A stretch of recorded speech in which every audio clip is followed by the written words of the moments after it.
In today's video, I'll show you how to create an awesome futuristic hologram animation in After Effects. The first thing for us to do is to create a light source emanating from this projector. So let's right click this area, New, and then click on Solid. Set the color of the solid layer to the color blue.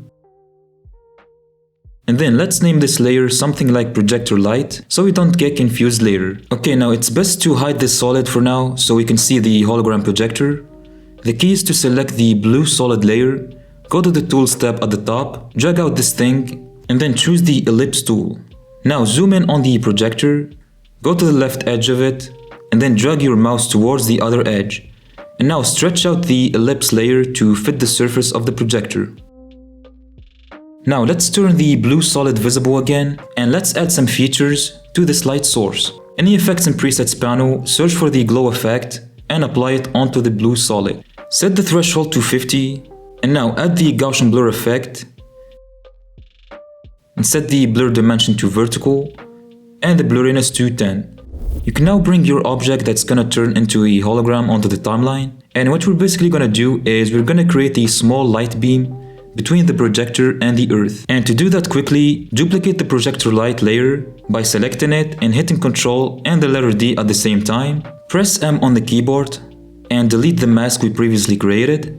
And we're gonna create a new mask, so hide this layer for now. Make sure it's selected and activate the pen tool. Zoom in on the thing you're working with.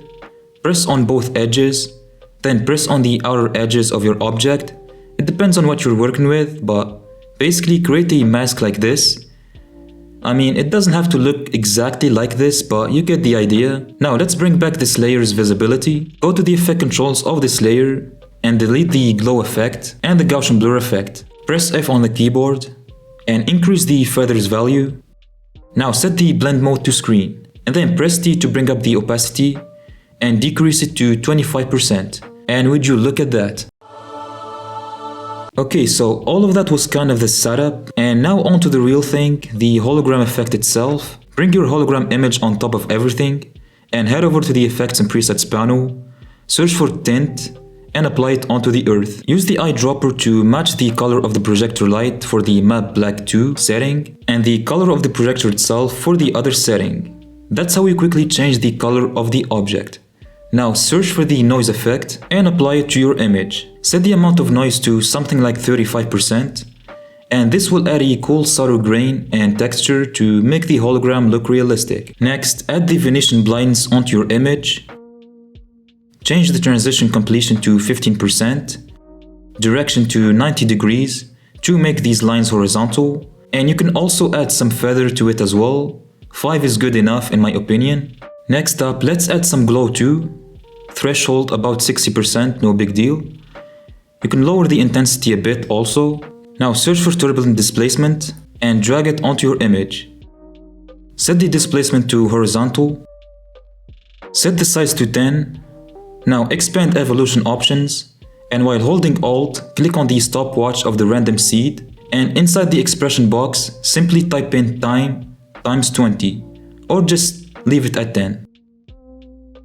As you can see, this will add a smooth animated distortion to make the hologram feel more glitchy and alive. Sorry, my mouth glitched there. Actually, I think it's best for us to place the earth layer below the light beam layer to make everything look more natural. And actually, before we move ahead, let's rename this Projector Light Beam so we don't get confused. Now I'm gonna try and make the earth bounce slightly up and down, like it's floating in the air. And to do that, let's hit P on the keyboard while selecting that layer. Right-click the position setting and choose separate dimensions.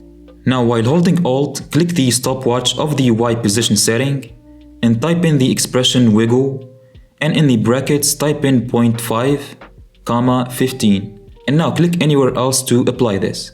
This will add a bouncing or a floating effect done at random. So yeah, that's cool. Finally, let's add a scanning line, create a new solid layer, and set its color to white. Name it scanning line or lines, I don't know. Then activate the rectangle tool, and while selecting this layer, drag a small white line like this. Now we're gonna make this line go up and down, so hit P on the keyboard.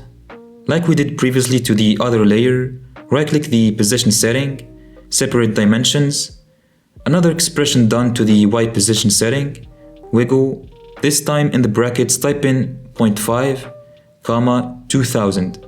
Basically, the 0.5 value controls the speed of the movement, while the other one controls how far the line goes. Now, to put this scanning line inside the hologram itself, select both the light beam and the earth layers, right-click them, and nest them together. Name should be something like hologram. Move all attributes to the new composition. Okay, now click on switches/modes and set the track matte of the scanning lines to the hologram pre-comp. And finally, set its blend mode to overlay, and that's how you add the cool scanner to your hologram. I guess you could also add the fade in to the projector light, and also the linear wipe effect to the hologram layer, and you can set the wipe angle to 180 degrees, and that's how everything looks at the end. If you found this video helpful, please like and subscribe. Also, feel free to watch this next tutorial.